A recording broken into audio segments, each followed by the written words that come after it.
Today we are going to be filling a Tandem Mobi insulin cartridge. You will need to gather up your supplies, an alcohol swab, vial of insulin, and your Tandem Mobi cartridge. I already opened mine, but you might have something that looks like this. You just kind of open up that package and you are left with the cartridge inside of a filling device to make it a little bit easier to fill. First thing we're going to do is open up our alcohol swab and clean off the top of our vial. Keep everything nice and clean. The filling device has a plunger on the bottom, and we're going to pull that plunger and push it up. Just do that a couple of times to help make the filling process a little bit smoother. And then once you've done that, we will take the attachment device for the vial connector piece there, and snap them together. And then push down on the plunger to insert the air into the vial. We always want to exchange the air for the insulin so that we don't put pressure into the vial. And then we are going to invert the whole thing while keeping your finger on that plunger. And then pull back on the plunger once it's upside down so that you can pull insulin into that cartridge. You'll put in however much you need for 2 or 3 days. I'm filling to 200 in this, that's the 2 line.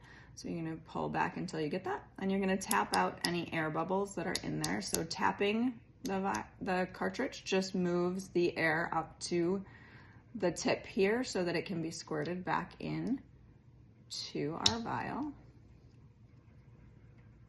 So go ahead and do that.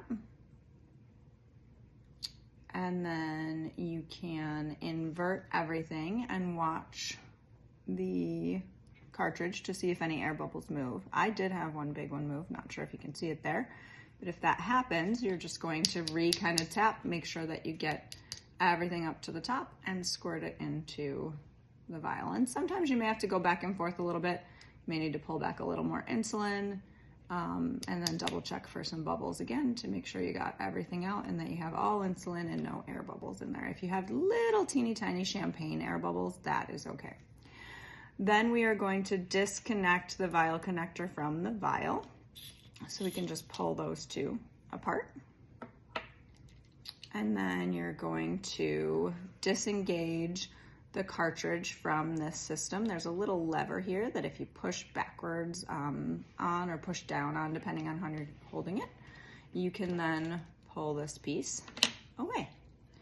We'll untwist the vial connector to disconnect that and unscrew the plunger to disconnect that. And you are now left with a Mobi filled cartridge ready to go into your Tandem Mobi pump. You can watch my next video to see how the steps to do that on the pump and how to insert an infusion set.